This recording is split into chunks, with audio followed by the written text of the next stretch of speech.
Театральная жизнь нашей республики имеет непрерывную связь с творчеством известного писателя, журналиста, драматурга, чье имя навсегда связано с Якутией, Владимира Федорова. Указ главы Республики Саха-Якутия. За заслуги в развитии современной якутской литературы, большой вклад в театральную драматургию, многолетнюю творческую деятельность, почетное звание «Народный писатель» Республики Саха-Якутия присваивается Федорову Владимиру Николаевичу, главному редактору литературного журнала «Литера», члену Академии духовности Республики Саха-Якутия. Добрый день, дорогие зрители канала журнала «Илин». Сегодня у нас вторая часть передачи о Владимире Николаевиче Федорове. Интервью с нашим героем мы начинали через Zoom 31 марта. И сегодня уже в Якутске Владимир Николаевич прилетел на презентацию, премьеру своего нового спектакля в Русском драматическом театре имени Александра Сергеевича Пушкина. Владимир Николаевич, я под впечатлением этого спектакля 16 апреля я был в театре, и мне кажется, это очень важный этап и для театра, и мне даже показалось и в вашем творчестве. Как вы восприняли свое произведение вот на сцене Русского театра, премьеру? Потому что я видел, как зрители реагировали, насколько они очень приняли близко вот темы, поднятые в спектакле, сопереживания. Я видел слезы на глазах зрителей. Мне кажется, это очень такой удачный и с точки зрения актерской игры, режиссуры. Андрей Савич Борисов, конечно, это все-таки такой уровень. И главное, конечно, основа — это текст, это драматургия, автором которого вы являетесь. Поэтому, мне кажется, очень важно ваше мнение. Для меня, конечно, это был, как для каждого автора, очень волнительный, долгожданный момент. Тем более, что премьера этой пьесы должна была случиться почти год назад, но вот все ковидные наши сложности отодвинули ее на целый год. И получилось так, что я не был ни на одной репетиции. Я прилетел и прямо с самолета, можно сказать, пришел на премьеру. И, конечно, я сидел в зале, очень волновался.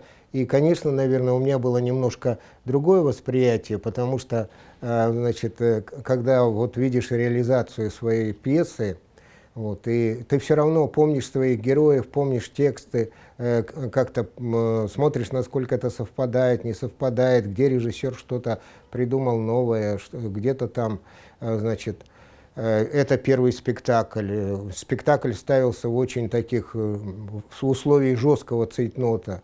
20 дней было всего на репетиции, да, и, конечно, зрители, сидящие в зале, естественно, этого не знали, а я все это знал, и для меня это первый спектакль для меня был очень волнителен. Я его больше переживал не как зритель, а больше переживал как автор. Вот. Но, конечно, все равно я заметил такие находки режиссерские Андрея Борисова, как, например, когда они в парашютную ткань девушки закрываются, да, набрасывают на себя все один и выходят, да, вот. Или там вообще этот помост, по которому катилась и двигалась, сама атмосфера лагеря этого, вот. Конечно, я все это заметил. Конечно, Андрей Борисов очень большой мастер, большой режиссер, и, может быть, потому у нас с ним вот так получился такой тандем, уже 6-й спектакль. Потому что, наверное, я пишу такие пьесы, для которых нужны, ну, во-первых, у меня всегда много действующих героев, да, вот, действующих героев, много действий. А Андрей Борисов, он как раз умеет очень хорошо распорядиться актерами и вот тем, что происходит на сцене. Он не камерный режиссер, он такой большой, широкий, мощный. Вот. И поэтому вот так вот совпало, а темы, которые там я и до этого поднимал, там освоение Арктики, там, да, первопроходцы, вот, Великая Отечественная война, «Два берега одной победы», вот, как бы тандем теперь сложился из двух пьес, вот, дилогия. Вот, и, конечно, для меня это было очень волнительно. Но на втором спектакле я уже смотрел его как зритель, я отошел от этого, вот, отошел от бессонных суток. Вот. И, конечно, было уже другое восприятие, уже какие-то... Я чувствовал, что спектакль тронул не только зрителей, но он тронул и меня, что гораздо, наверное, сложнее. Да? Пару раз я испытал Это вот такие... игра актеров, это такой высокий профессионализм коллектива Русского театра. Мне кажется, это тоже надо обязательно отметить. Конечно, конечно. И потом то, что вот Андрей Борисов произнес вчера такую фразу, ну, может быть, она немножко преувеличенная, но он сказал, что мировая драматургия не знает спектаклей, где бы 14 женщин играли сразу, и у каждой была хоть небольшая какая-то роль, но за этой ролью была целая судьба стояла. И вот это удивительно, когда все актрисы русского театра практически, да, оказались на сцене. Вот. Это для меня это необычно. Выпуклые образы, вообще это, мне кажется, такая замечательная находка. Да, эти очень много эмоциональных сцен в течение спектакля всего. А вот история нашей страны — это такой оголенный нерв. Вы несколько раз в своем творчестве обращаетесь к истории. Вот говорят, история учит. Вы как считаете, учит ли история? Ну, конечно, хотелось бы, чтобы история учила. Вот, хотелось бы, но, к сожалению, вот люди устроены часто так, что пока они сами не переживут какие-то переломные моменты государства или какие-то общности, так же, как лично человек, да, вот нам говорят, не надо делать так, не надо делать так, но пока мы сами не попадаем в такую ситуацию, мы часто это не воспринимаем. Вот. А тут, конечно, вот этот спектакль, я не случайно вот хотел, чтобы он состоялся именно сейчас, да, потому что у нас в нашем обществе, к сожалению, вот сейчас многие высказывают такие пожелания железной руки, там, да, вот нам не хватает Иосифа Виссарионовича, чтобы он поднялся, а я вот хотел показать, что бы было, если бы Иосиф Виссарионович поднялся, что нельзя повторять такие трагические вот, моменты истории в нашей стране, которые были, да, и не надо, конечно, Сталину надо отдать должное, как любому руководителю государства, но, допустим, в массовом порядке ставить ему сейчас памятники по всей стране, а за что ставить? Или, например, на территории Якутии ставить, уже 3 памятника Сталину поставили, да, вот 102 лагеря на территории Якутии было во времена репрессий, вся почти верхушка якутской интеллигенции была репрессирована. Да? Может быть, репрессии в Якутии, к счастью, не коснулись среднего какого-то слоя, да? Вот. Но самые яркие это люди под нее попали, поэтому особенно, значит, ностальгировать поэтому, мне кажется, не стоит. А молодежь этого не знает. Я, например, из уст одной девочки слышал такую фразу, что Сталин был эффективным менеджером. Да, современная формулировка. Вот. Ну, не дай бог нам таких эффективных менеджеров. Да? И вот я хотел, чтобы вот эти же молодые люди пришли туда, в театр, и увидели хотя бы то, что видел я. Я, конечно, слава богу, родился намного позже, в лагерях не был, вот, но я проехал по Якутии, по тем местам, где сохранились старые лагеря. Да? Вот, Володя, вы очень правильно сказали, молодежь должна смотреть вот такие спектакли, это очень важно.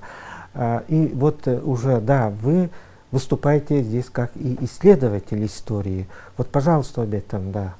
Ну, дело в том, что вот эти лагеря, ну, при нашем, так сказать, климате, да, при нашей при наших зимах, они оказались как бы в какой-то степени законсервированными. И даже еще сегодня можно найти времена сталинских сталинские лагеря, лагеря сталинских времен, да, где вот они стоят со всеми вышками, колючкой. И вот когда я туда заходил, мало того, я встречал людей, которые там сидели. И у меня даже был случай, когда один человек поехал со мной за несколько десятков километров в тот лагерь, где он сидел. И рассказывал там. И вот те вещи, которые он рассказывал, они, конечно, очень, ну, такие очень жестокие какие-то там ситуации происходили и складывались. А в Якутске я знал одну женщину, которая отсидела тоже 10 лет в женских лагерях. И вот я, когда с ней познакомился, я несколько месяцев как на работу, каждую субботу ходил к ней домой и записывал ее рассказы. И вот у меня 250 страниц только распечатанных ее воспоминаний. Вот. Поэтому, конечно, это как бы вот этот материал во мне жил, копился. Я, конечно, его хотел еще и раньше выдать, как только раскрылись вот эти цензурные ворота, когда это можно было сделать. Но тут к нам вернулся архипелаг, ГУЛАГ Солженицына, да, Гинзбург, крутой маршрут, там, Варлам Шаламов со своими колымскими рассказами. И я понял, что моя вот эта повесть, которую я хотел написать, она там просто утонет, да, и, ну, и как-то отложил это все, вот.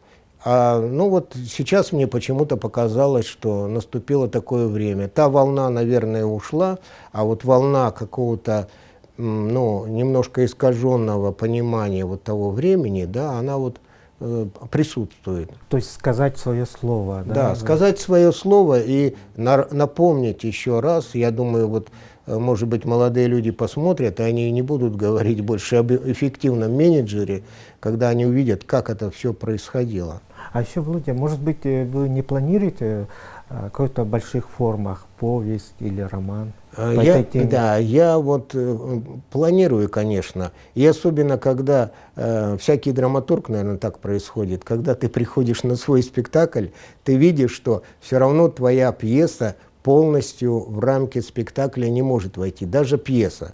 И я знаю, что я даже когда пишу пьесу, я уже понимаю, что, ну, пьеса максимум может быть 50-60 страниц, да, потому что одна страница — это 2 минуты действия театрального в среднем, да, вот 60 минут — это уже 2 часа, это уже много, вот. 60 страниц, вернее, 60 страниц — это 120 минут, 2 часа, вот. И, конечно, я понимаю, что вот потом будет резать. И когда ты сидишь на премьере как режиссер, как зритель, ты смотришь, как режиссер порезал твою пьесу. Это всегда бывает у всех драматургов. Это сотворчество, да? Да, это сотворчество, и с другой стороны надо привыкнуть и понимать то, что сама по себе пьеса написанная, это не повесть и не роман. Очень редкие люди читают пьесы, мало кто читает. И вообще это, по сути, пьеса, она как бы находится вот в каком-то промежуточном месте. Вот здесь стоит литература, здесь стоит театр. А вот здесь находится пьеса, да? И чтобы пьеса стала событием театральным, ну, во-первых, сначала она должна стать драматургическим событием, когда я как драматург ее написал. Потом она должна стать драматическим на сцене театра, а потом уже театральным, когда зритель придет в театр и ее оценит как событие. Да? Вот это вот у нее такая дорожка. И поэтому драматург должен понимать, что вот без театра и режиссера, и без зрителя его произведение все равно неполноценно. Вот. Вот, Володя, о роли писателя. Ну, в советское время, ну, даже это, наверное, еще в XIX веке, писатель, властитель дум, выразитель чаяний и дум народа, да, народных. Ну, такое отношение к писателю. А вот сегодня писатель, он кто? Ну, к сожалению, я должен сказать, что сегодня статус писателя значительно понизился. Вот. И тут, наверное, просто, с одной стороны, вот новые информационные технологии, да, то есть у нас властителями дум стали телевидение и интернет. Вот. Печатное слово, оно все равно получается, что сегодня, если писатель пишет какую-то такую яркую и эпохальную вещь, там, да, то она обязательно будет поставлена или в виде сериала, или в виде фильма, вот, потому что люди уже привыкли воспринимать так. это раз, да, то есть вот такое прямое воздействие писателя на читателя, оно в значительной степени уменьшилось. Ну и во-вторых, я думаю, что, конечно, вот во времена там Пушкина какой-то государственной поддержки и идеологии поддержки писателей не было, да? Но, может быть, в силу того, что писателей было очень немного, любая книга становилась каким-то событием, к ним было привлечено большое внимание. Вот. А в советское время это как бы идеология на себя взяла, да? И там, кстати, было много неплохого. Вот, в советском периоде, в частности, что, например, существовала система книгообмена, да, продажи книг по всей стране. В Москве, допустим, было специальное такое издательство «Современник», которое выпускало книги только региональных писателей, и потом по всем регионам распределяло их. Да, скажем, вот я, приехав в какую-то там область, в центральную, вдруг видел в магазине книгу якутского писателя, да, или наоборот, здесь можно было, я, значит, там, человека, который сыграл большую роль в моей судьбе, Юрий Кузнецов, я в нашем книжном магазине сначала купил его сборник и прочитал, а потом вдруг мы с ним встретились, и он меня поддержал как молодого писателя. Поэтому вот эта система существовала. Существовала система взаимодействия региональных писательских организаций. Мы, например, часто ездили в Иркутск, в Хабаровск, в Магадан. Вот. А потом государство у нас из этой сферы абсолютно удалилось. Да? Тут можно вспомнить хрестоматийный случай Иосифа Бродского. Да? Он в Якутске купил и прочитал Евгения Баратынского. Да, да. И это его подтолкнуло к написанию стихов во многом. Да? Вот. То есть можно было заехать в какую-то любую маленькую глухую деревню, вот, и, значит, там вдруг увидеть. Или у меня был такой случай, когда я с группой московских писателей полетел в Верхоянские горы, ну, чтобы хотели им показать жизнь оленеводов. И мы прилетели в оленеводческое стадо, сели, и там дедушка сидит такой и читает книгу «Сезон зверя», мою повесть. Я, конечно, значит, чуть от восторга не подпрыгнул, а москвичи говорят: откуда? Он говорит: ну, как откуда? За 200 километров библиотека привозят. То есть вот это все существовало, это все работало. Вот. А сейчас, конечно, с одной стороны, у писателей появился интернет, да? Появилась возможность продвижения через интернет своих произведений. Но, с другой стороны, в интернете очень много всякого, ну, хлама, скажем так, литературного, да? Потому что все графоманы, они тоже ринулись в интернет. И они, конечно, активнее талантливых писателей. Сложно ориентироваться читателю. Да, сложно ориентироваться читателю. Он не может понять. Причем, если, допустим, я, грубо говоря, графоман, и у меня там 5000 друзей в Фейсбуке, да, я написал что-нибудь такое, какую-нибудь свою графоманскую белиберду, и мне 1500 человек ставят лайки. Человек открывает и смотрит: ого, 1500 лайков у него, значит, это что-то там, да. И если он сам не может оценить уровень, он может вот попасть в эту ловушку. И некоторые молодые писатели таким образом попадают. Кроме того, значит, есть предприимчивые уже люди в интернете, которые создали целые порталы, литературные издания, где печатают за деньги. Вот. И что бы ни прислал туда человек, они ему всегда напишут: какие замечательные у вас стихи, пожалуйста, заплатите 1000 рублей за страничку, да, вот, и мы вас опубликуем, и мы вас даже издадим в книге, в коллективном, вот как раз при условии, что вы оплатите, вот, понятно, что еще с какой-то маржой, вот это, да. Это были какое-то открытие в нулевых годах, а сейчас мы уже все понимаем.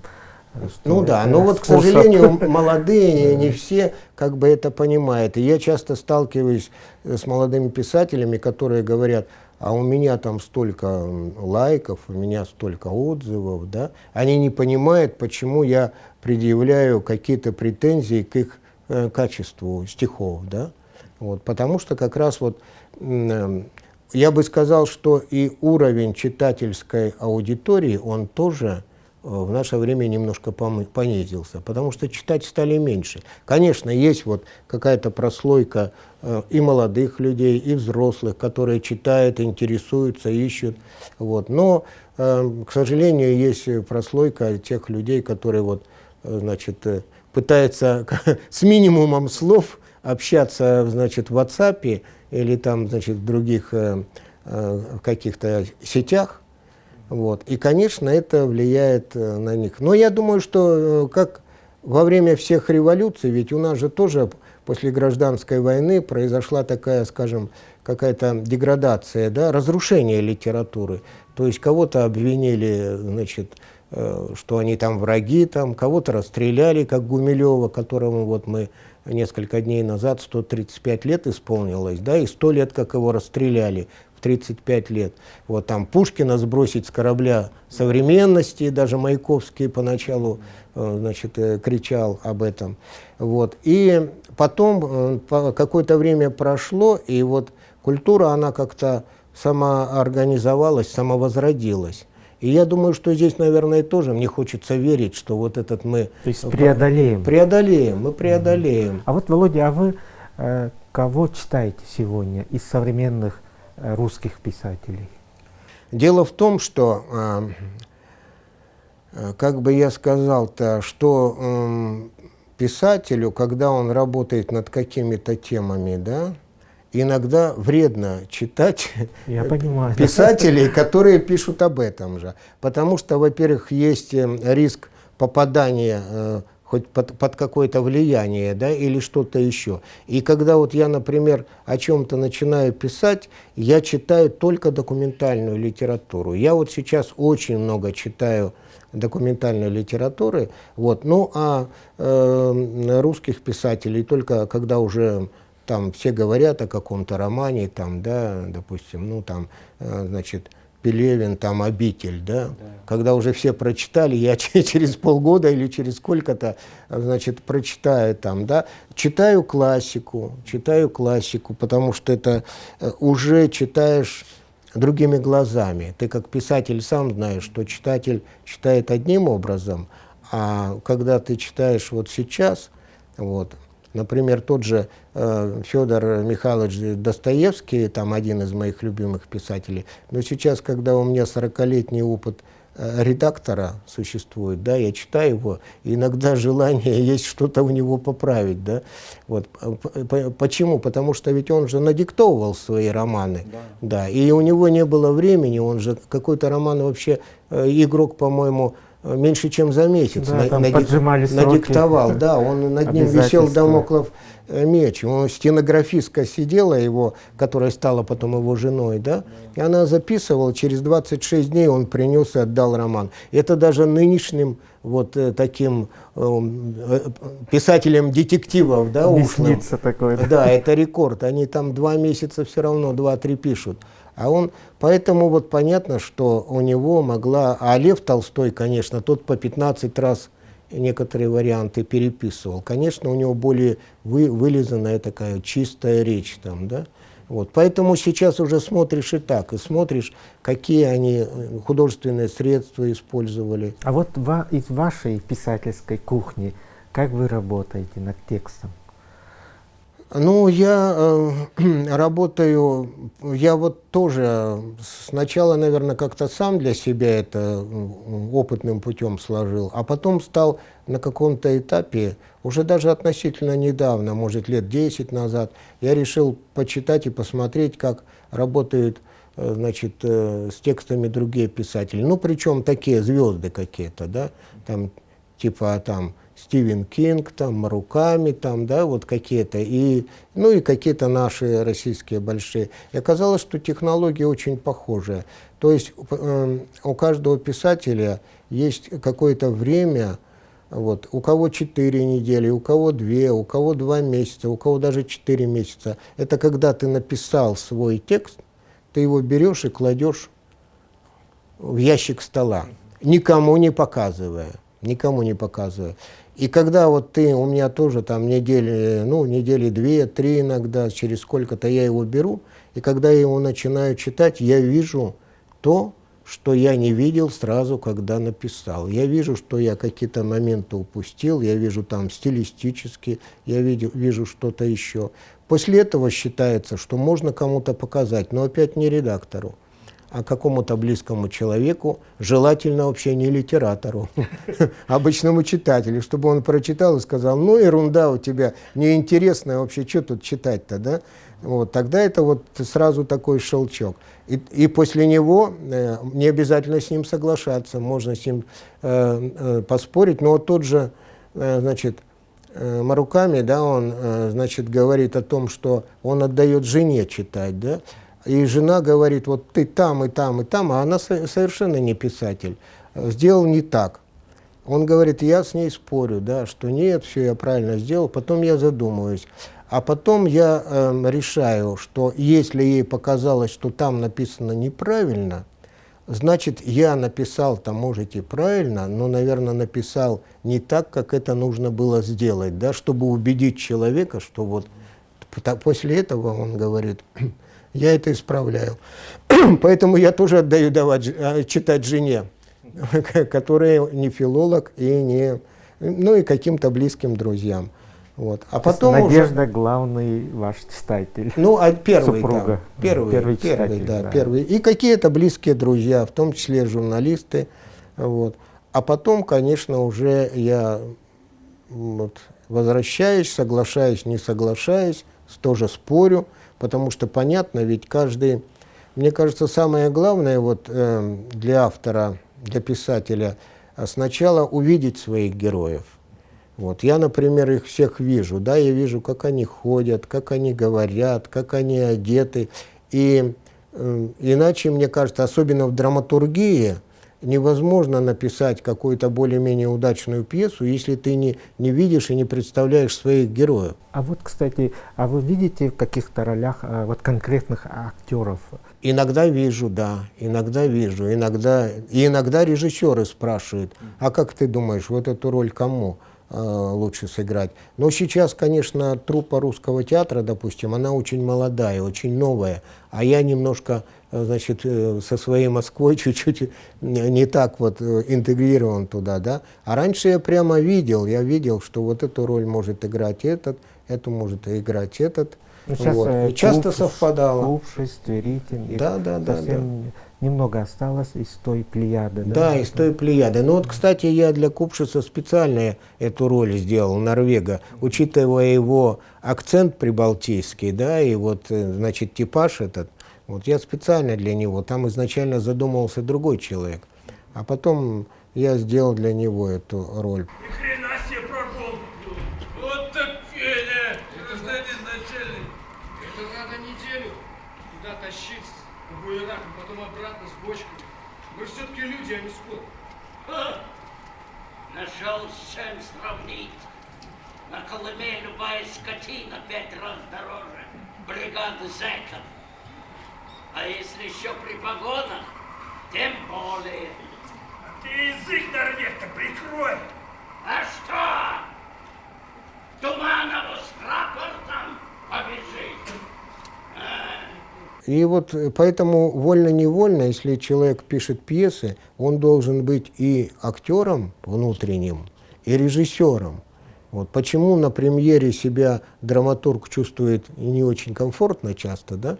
Потому что я же для себя вообразил, и я эту пьесу внутри увидел, и ее поставил, а прихожу в театр и вижу, что что-то не так.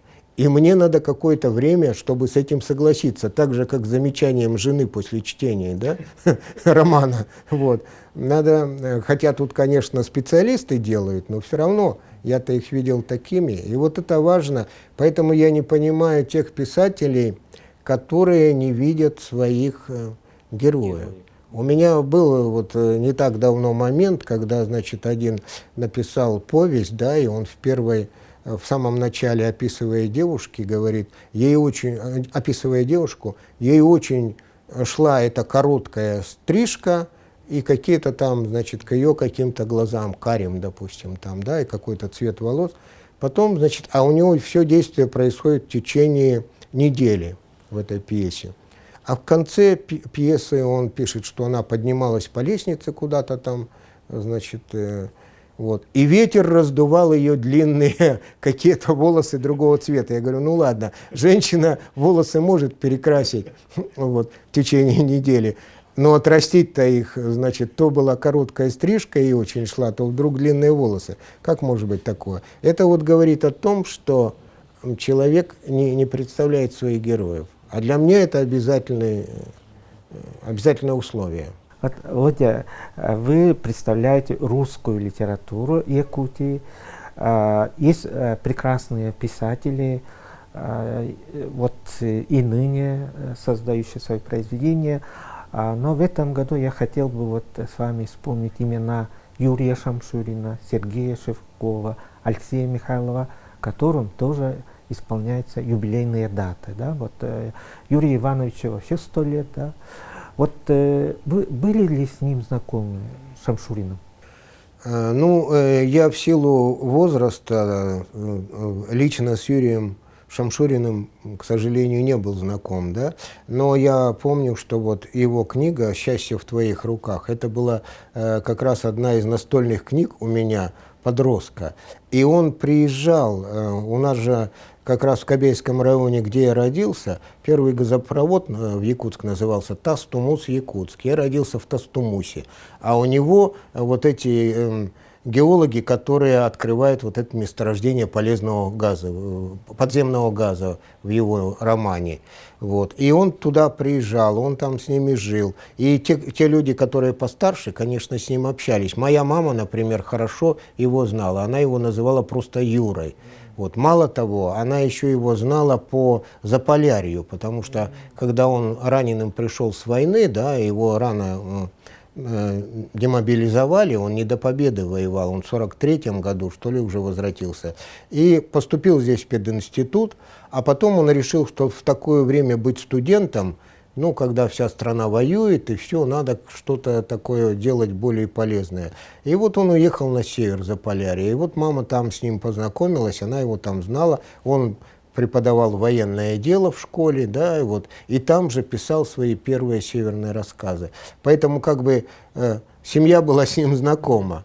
Вот. А я был знаком с ним по книжкам, и, конечно, я хорошо знал его жену Тамару Тимофеевну, которая прожила, к счастью, долгую жизнь, она только недавно ушла из жизни, там, по-моему, около 90 лет прожила, и она работала в Союзе писателей Якутии, ты это прекрасно знаешь, вот.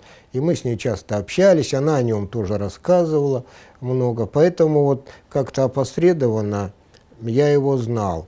Вот. Но я тоже многих вещей не знал, которые вот даже некоторые узнал только сейчас, когда написал к его столетию свою статью, что у него, например, северные рассказы в переводе выходили его в Индонезии и в Индии.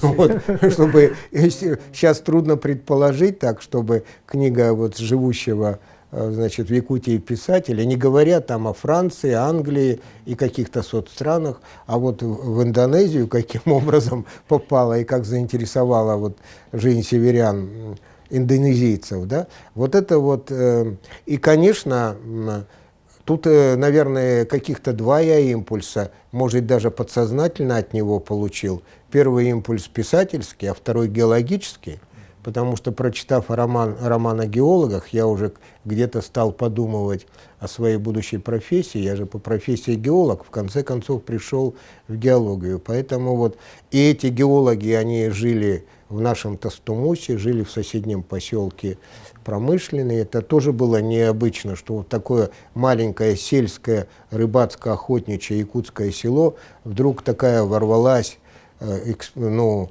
какие-то здоровые, бородатые мужики, вездеходы, вышки там, бурильщики, необычные профессии, магазин экспедиционный, в котором, значит, у сельского жителя глаза разбегались, потому что мы таких вещей никогда не видели там, да. Вот это новый мир какой-то они внесли. И вот это как раз был мир Юрия Шамшурина. А вот Сергей Дмитриевич, Алексей Константинович, уже вы с ними да. более тесно. Сергей Дмитриевич, я бы сказал, что Сергей Дмитриевич Шевков, который, он был моим которому исполнилось 90 лет, я хотел добавить, да, он был, ну, можно сказать, моим прямым учителем в литературе, потому что он работал консультантом в Союзе писателей, как раз консультантом по русской литературе. И все, кто начинал писать в то время и что-то где-то пробивался, Через его руки. да, все попадали рано или поздно в его руки.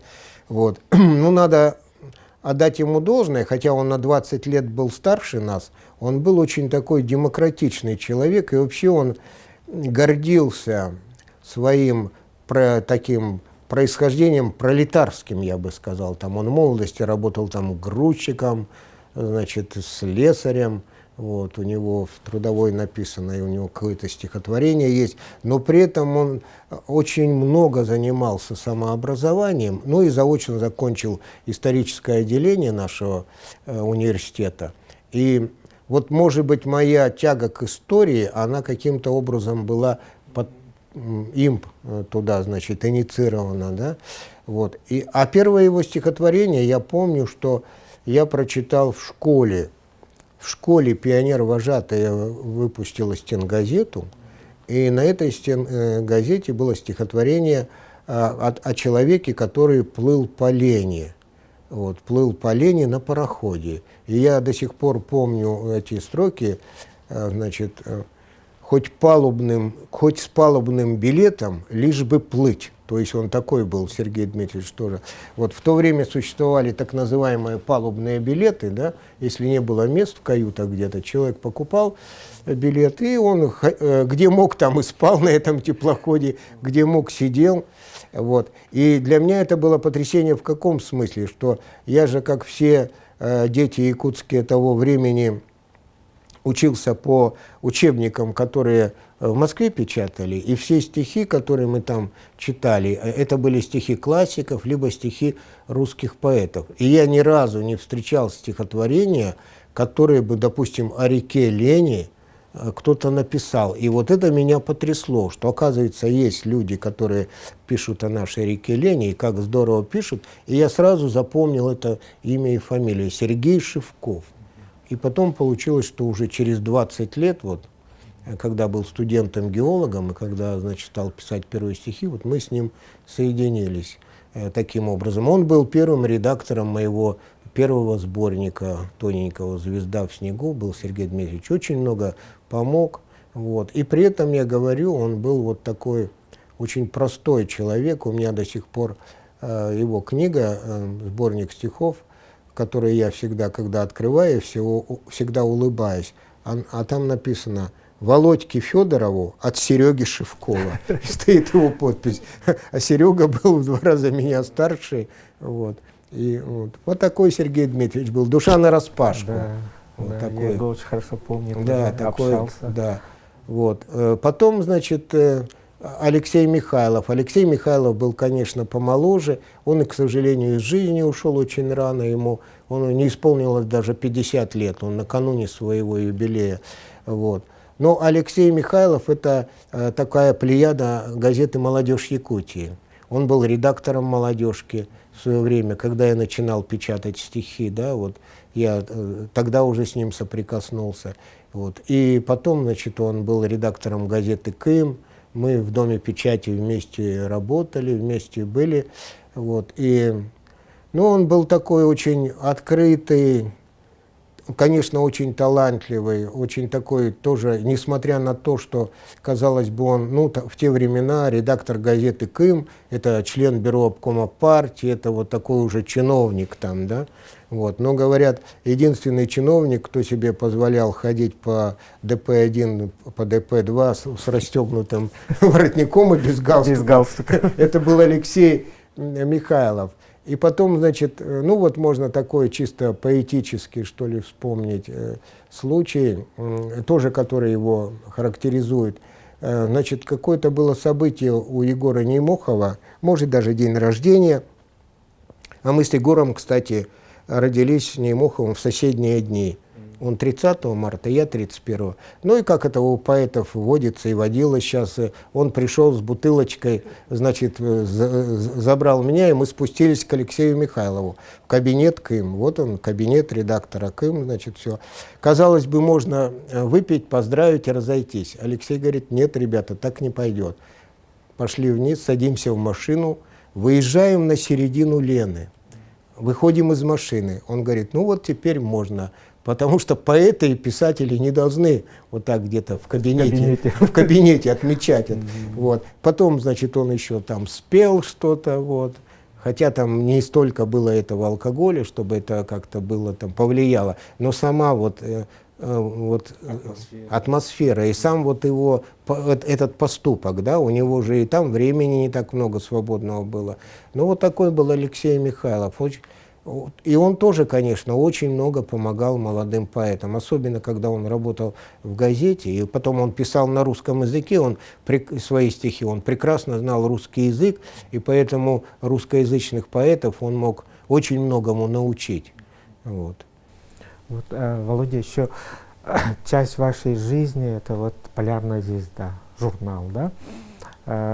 Вы там, конечно, работали вместе с Юрием Алексеевичем, да, Чертовым, а потом Сафрон Осипов, Иван Иннокентьев.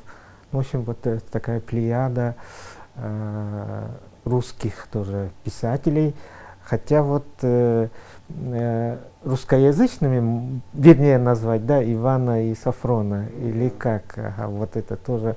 Вот о журнале «Полярная звезда», что оно значило вообще для литературной жизни Якутии тех времен и, конечно же, и сейчас.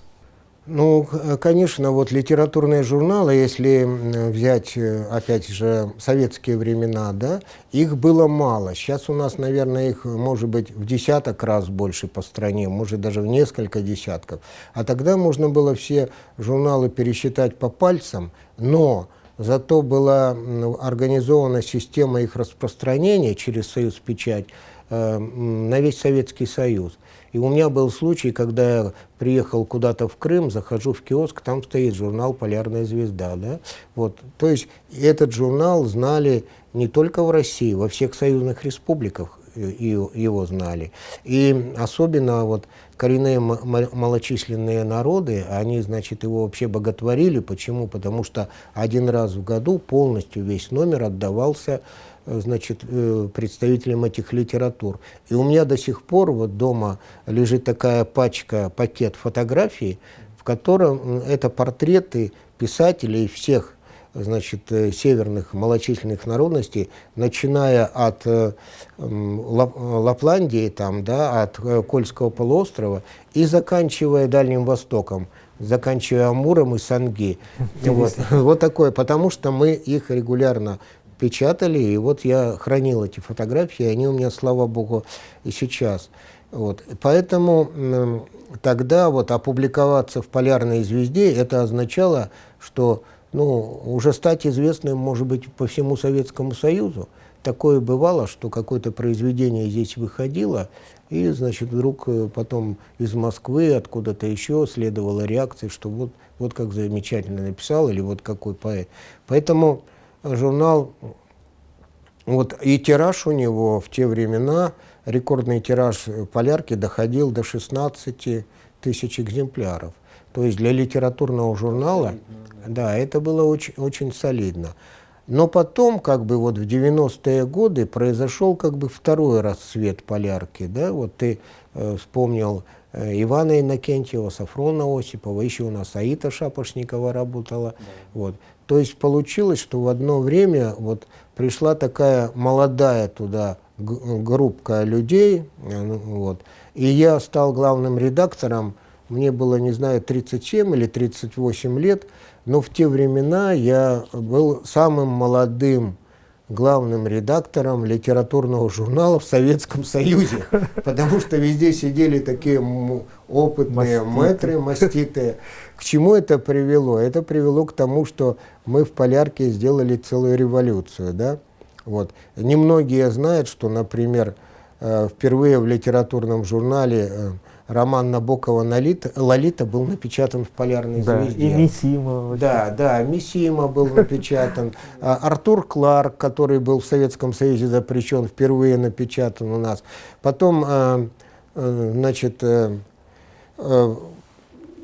знаменитый ныне Акунин, да, вот, он тогда еще подписывался своей грузинской фамилией, и он, Хартишвили. да, и он был переводчиком в журнале «Иностранная литература», но его там публиковали почему-то мало. И вот Сафрон Осипов каким-то образом на него вышел, и мы, например, роман «Сёгун», значит, напечатали у нас, да, и какие-то его другие вещи.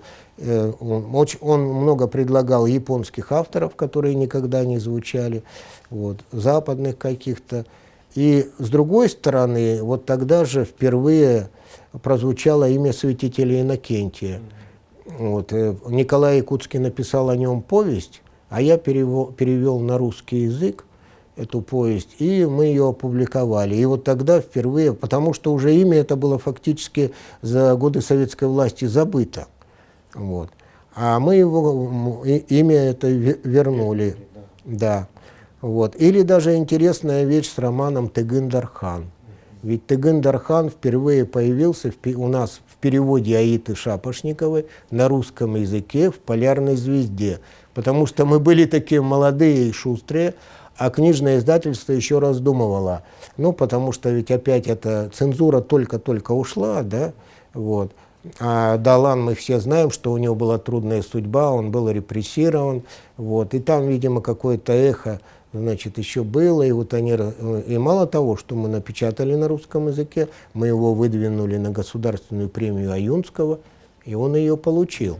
И потом книга вышла на якутском языке. Ну вот это как раз за счет, я считаю, Сафрона Осипова, Ивана Иннокентьева, Аиты Шапошниковой.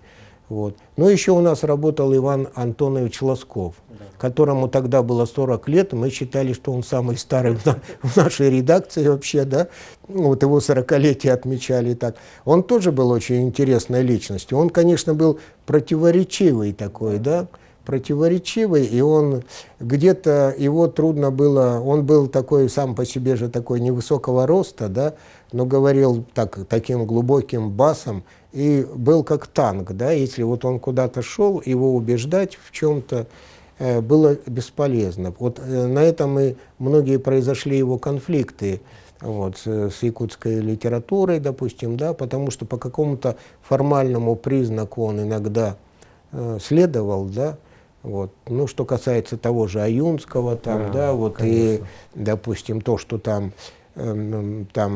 Аюнские какие-то вещи вынужден подписать, да, но мы же понимаем, что это легко сейчас говорить, а когда ты сидишь в тюрьме, да, когда там, значит, у Аюнского, может быть, единственный шанс был вернуться в Якутию, это признать свою вину, а потом здесь на месте, значит, этого бреда всего попытаться отказаться, да, и также многие поступали.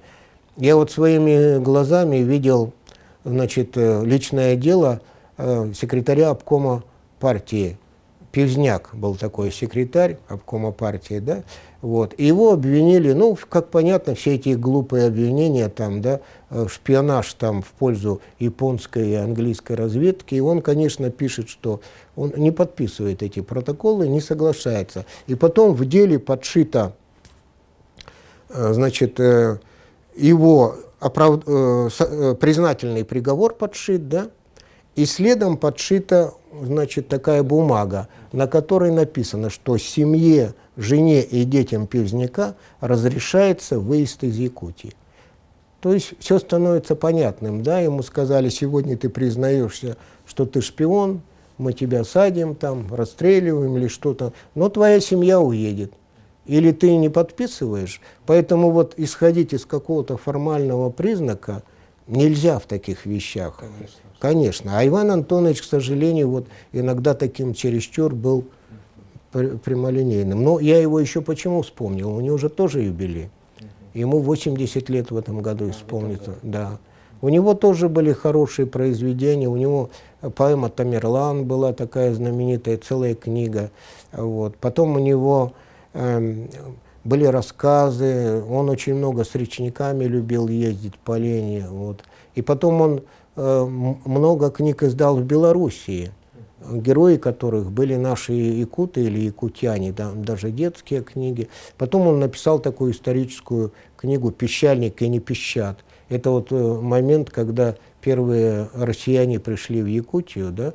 Вот. Но он опять взял, там же среди них и были поляки, и белорус, но тогда Белоруссия и Польша... Он родом да, из Белоруссии же. да, да, а он родом из Белоруссии, он нашел героев вот оттуда, там, да, поэтому он тоже был интересный, хороший писатель, хотя сложного характера и такой непростой судьбы, что в конце концов, я думаю, привело его к этой трагедии, да, вот как он погиб. Но вот тоже мы его должны вспомнить нынче летом.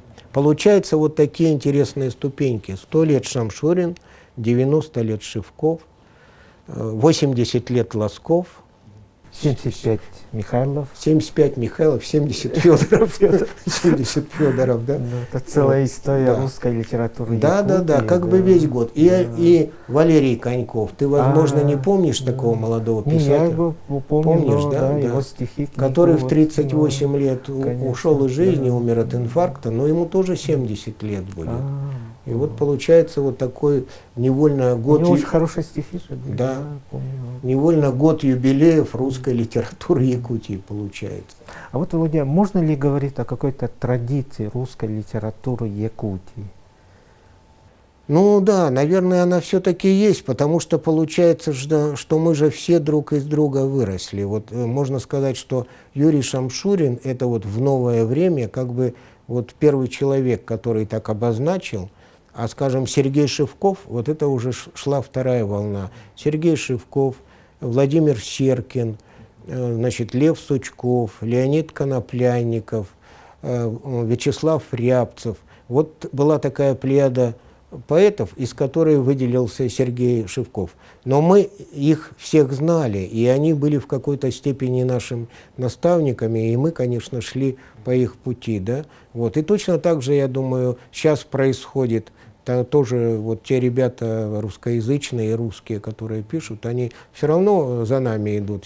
Ко мне все равно очень многие обращаются, присылают свои вещи какие-то. Я какие-то по возможности там даю советы, значит, что-то там. Ариадна Борисова. Да, Ариадна Борисова. Ариадна Борисова тоже к Сергею Дмитриевичу очень хорошо относилась, и она тоже вот с ним была близка.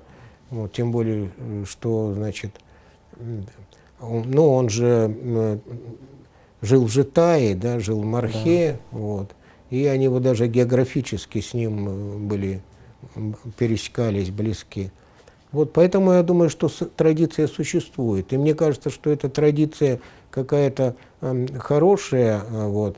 Во всяком случае, среди наших писателей, вот, они как-то все работали в русле ну, такой русской литературы и культуры. Да? Вот. Конечно, у каждого свои эксперименты. Тот же Иван Иннокентьев, допустим, яркий пример. Или Сафрон Осипов, который в 17 лет таким был бунтарем и остался до сих пор, вот, когда он поехал поступить в Литинститут. Вот. Сафрон уже немножко за нами пришел чуть-чуть, да, вот. Ну вот ты каким-то образом тоже, это «Белая лошадь», Литобъединение, потому что у нас в свое время, у Шевкова было тоже как бы свое такое негласное литературное объединение, вот в которых я перечислил поэтов, да. У нас было Литобъединение «Горизонт», куда входили Фролов, Коньков, Федоров, Надежда Сенькина, Анатолий Гринис с Колымы, да, вот, Николай Соин из Ленска. Мы примерно одного возраста были. Вот. И, ну, всегда, так всегда бывает, как говорят, что каждый писатель начинает в каком-то литобъединении или в кружке, а заканчивает в одиночестве. Потому что литобъединение на начальном этапе нужно. И, конечно, вот старшие эти наши товарищи, они там приходили, нас учили, все. Потом после нас возникла «Белая лошадь» ваша, да? Вот. Очередной круг пошел. Сейчас у ребят тоже есть свое литобъединение. Вот. Ну и, конечно, они пользуются современными технологиями. Теперь у них в WhatsApp своя группа. Вот они туда сбрасывают стихи. Меня туда тоже включили. на правах наставника. Ну, отлично. Вот, Володя, а вы, не только вы, вот многие имена, вот, которых вы назвали, вы совмещали работу журналиста и писателя, да? Вот, что вам дала профессия журналиста? Молодежь Якутии, социалистическая Якутия, Якутия. Вот. Ну, я считаю, что в принципе это хорошо, что я прошел через журналистику, да. Ну, некоторые бытует такое мнение, особенно у тех писателей, которые вот пришли из филологии или из Литинститута, что, ну, как они говорят, журналистика сушит мозги, да, заставляет писать штампованными какими-то фразами, что-то еще. Но, во-первых, я заметил, что все будущие писатели, они в журналистике тоже были индивидуальностями какими-то, да. Они очень интересно писали, по крайней мере, увлекательно, не шаблонно. Возьми того же Ивана Иннокентьева или Сафрона Осипова, там, Володю Фролова, которые работали в газетах. А с другой стороны, мне кажется, газета вот что мне дала. Во-первых, она дала мне возможность посмотреть Якутию, а потом в какой-то степени и мир, да. Потому что, ну, живи я в городе, ну, закончил филфак, допустим, и живу в городе, да, работаю в школе или где-то еще в какой-то структуре. Насколько у меня, значит, возможности и шансы побывать во всех 35 районах Якутии? Практически нет, да, если там нет моих родственников или чего-то. А тут я летал в командировке, ну, вот во всех районах я побывал, во многих не однажды. Там прошел Северным морским путем, летал на разведку погоды в Арктике. Это все по командировочным газет. Тогда это было возможно, тогда у газетов были очень мощные командировочные средства, да, можно было улететь в Черске сесть на самолет, улететь на станцию Северный полюс, вот, вернуться оттуда. И, конечно, это все ну, принесло очень много впечатлений, оставило после себя, которыми я до сих пор пользуюсь. Так же, как вот жизнь в геологии, она тоже мне, там, 7 лет, которые я в геологии провел, это вот мой, допустим, роман «Сезон зверя», он полностью вырос из этой моей геологической практики, да, из моей геологической жизни. Поэтому в этом смысле, в смысле возможности увидеть, журналистика полезная и помогла мне. И во-вторых, журналистика научила экономно пользоваться словом. Вот. Ты сам знаешь, что такое газетная полоса, а особенно вот в те времена, когда я работал, вот нынешняя, ну, работа нынешних журналистов, можно сказать, это рай при нынешней компьютерной верстке. Ты поставил так, не вошло, уменьшил шрифт там, да. А когда мы работали, ведь каждая строчка отливалась в металле, и когда ты уходил на задание, тебе говорили 185 строк на 4-ю полосу. И ты прекрасно понимал, что это такое. Если ты 190 строк напишешь, то тебе отрежут. Причем, когда верстали, уже часто же это был набор, они уже были отлиты в металле. И почему вот такое было отрубить хвост? Да? Потому что в самом прямом смысле металл отрубали. Вот. И даже такая технология работы журналистов была, что самое главное надо было сказать в начале. А дальше шло как бы развертывание. Тебе отрубят хвост, ты все равно что-то, половину отрубят, у тебя все равно. Главное, да, новость или это останется. И вот там, конечно, и вот интересно тоже, что люди, которые работали в секретариате, которые вот макетировали все эти железяки, собирали, да, ну, на бумаге рисовали планы, потом в типографии, они тоже в какой-то степени работали как компьютеры. Потому что вот чтобы рассчитать величину букв для заголовка, да, вот, надо же было посчитать эти буквы, надо было пространство, вот это определить, посчитать буквы и понять, какой величины буквы сюда войдут, да. Поэтому мы иногда, чтобы не считать эти буквы в заголовках, мы заходили в секретариат, где сидели люди, макетировали, и ему говоришь там сегодня, целое предложение. Он говорит, 54 буквы. Вот. Помню. Вот, Володя, а то, что Африка, да, вот в вашем творчестве, я помню, как это, по-моему, в 2010 или 2011 году ваша выставка, фотовыставка в университете, они очень многих вот студентов, да, там молодые вот ребята приходили именно посмотреть вот именно через ваш объектив, да, и потом у вас еще и книга стихов вышла, да. Вот почему Африка? Это что-то из реализации мечты, побывать там, или это чем вас привлекала Африка? Ну, наверное, во-первых,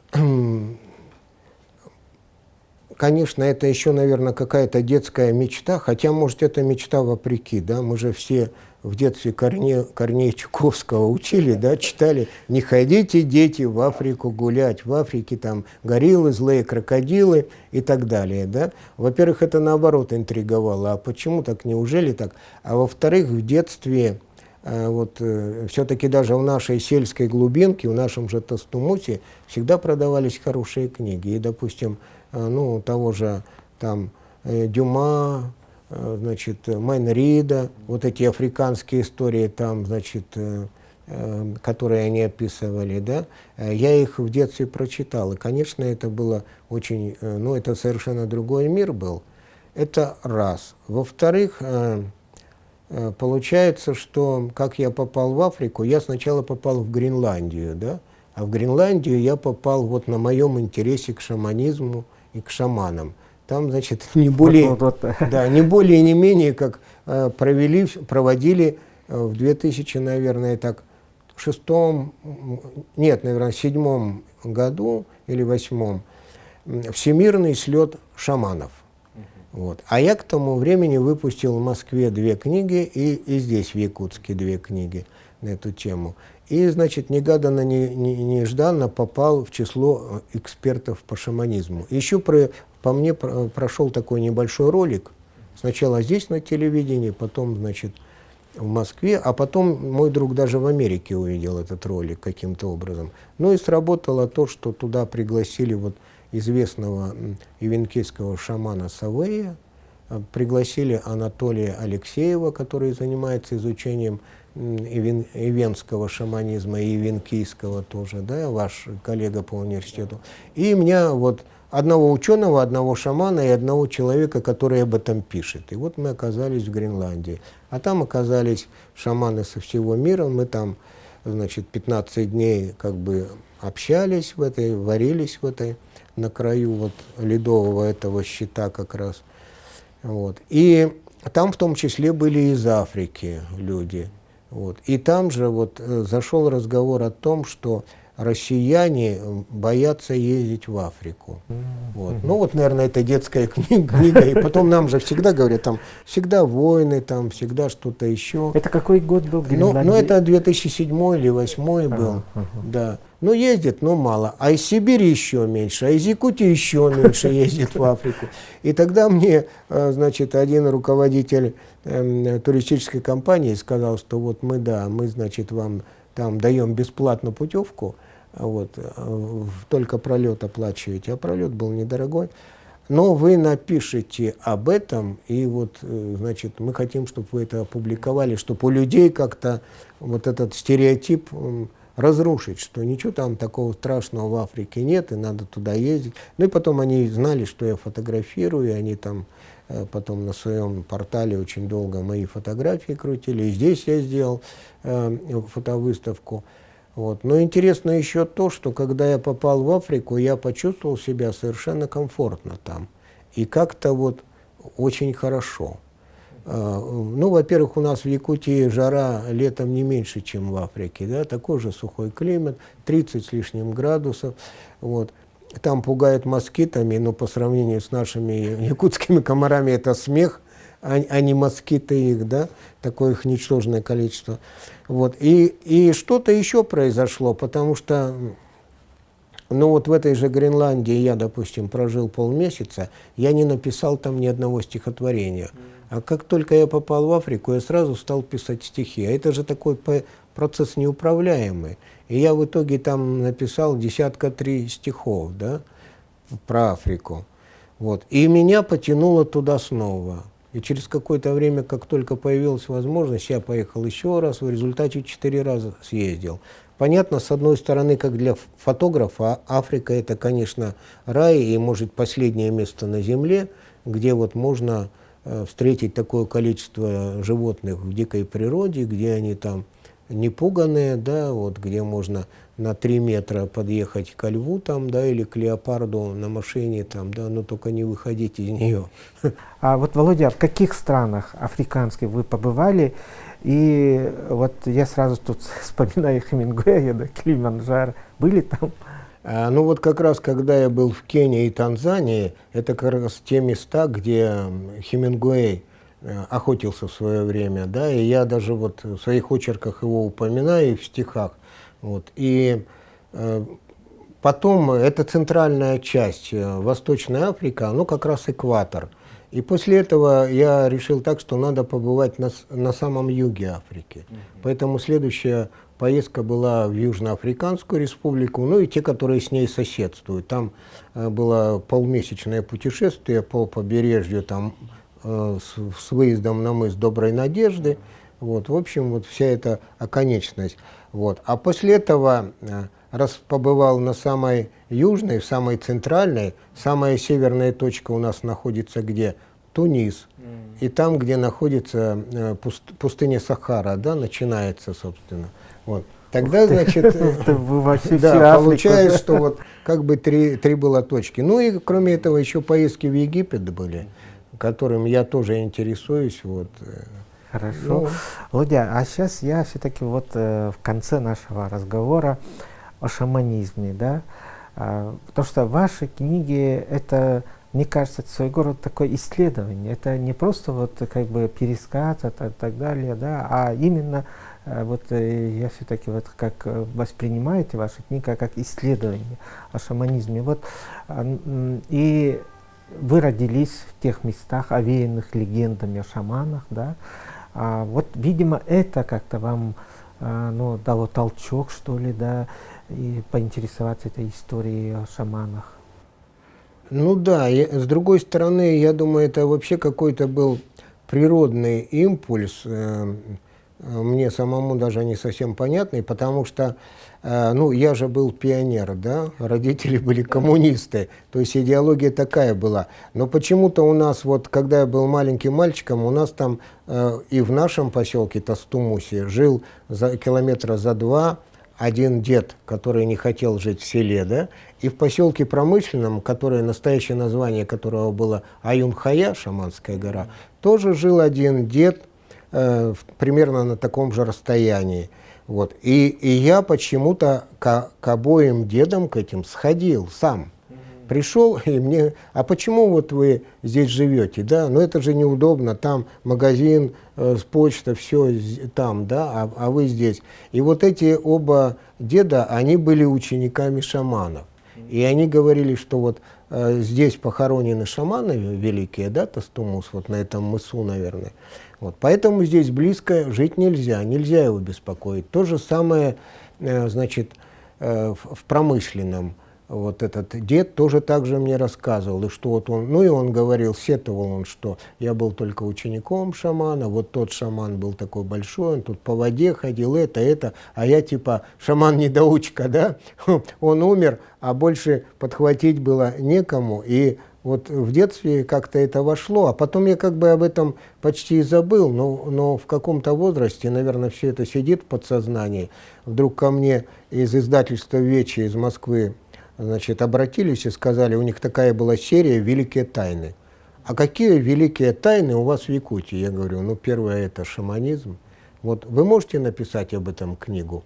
А я, опять же, когда пришел в газету «Якутия», когда в 90-х годах цензура пала, да, до этого-то нельзя было писать, я открыл там рубрику «Аура». И в эту рубрику стали поступать материалы вот, соответствующие, стали приходить какие-то люди. Вот. Я, допустим, если знаменитого шамана Черкова из Абыи не знал, но я знал его учеников, я знал его обоих и его дочерей. Вот. Точно так же с Никоном. Мне повезло, я еще был Никон еще был живой, когда я был молодым журналистом. вот, и когда летал, значит, в Верхневилюйский район. Вот. И поэтому у меня какие-то материалы были. Вот.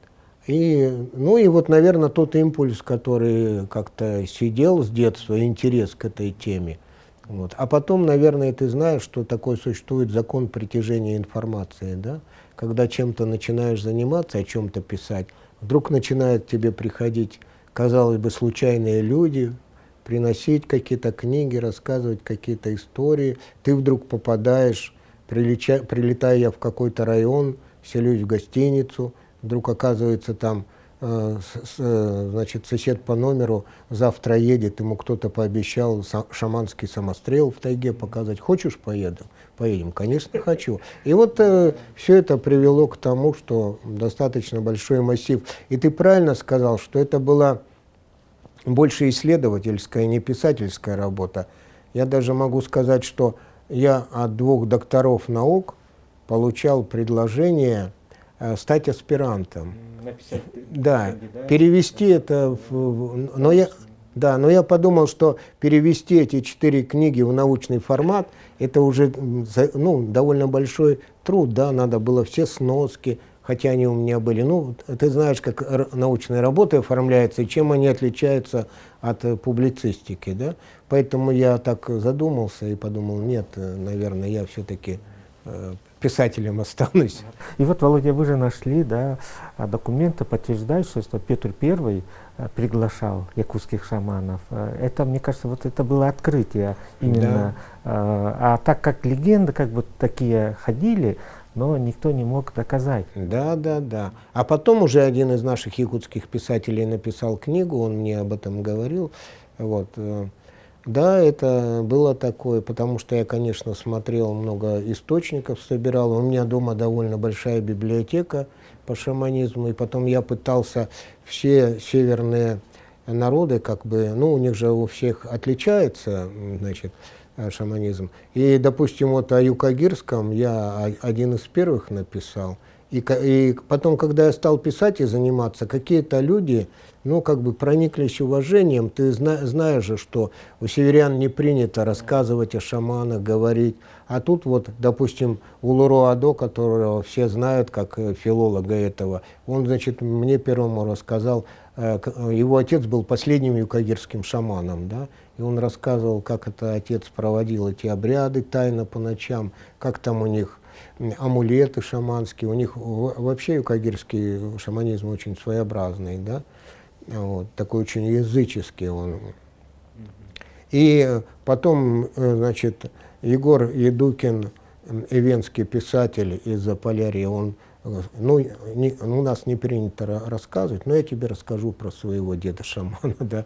И вот стали собираться такие материалы. Отлично.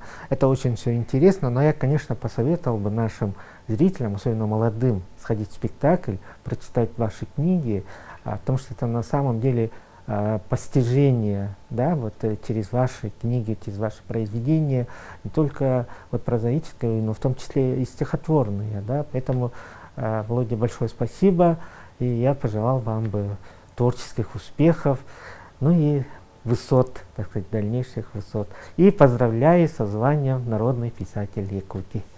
Спасибо огромное, Олег, спасибо за поздравления, спасибо за то, что пригласили сюда. Мне было очень самому интересно и приятно пообщаться с нашими телезрителями. Спасибо.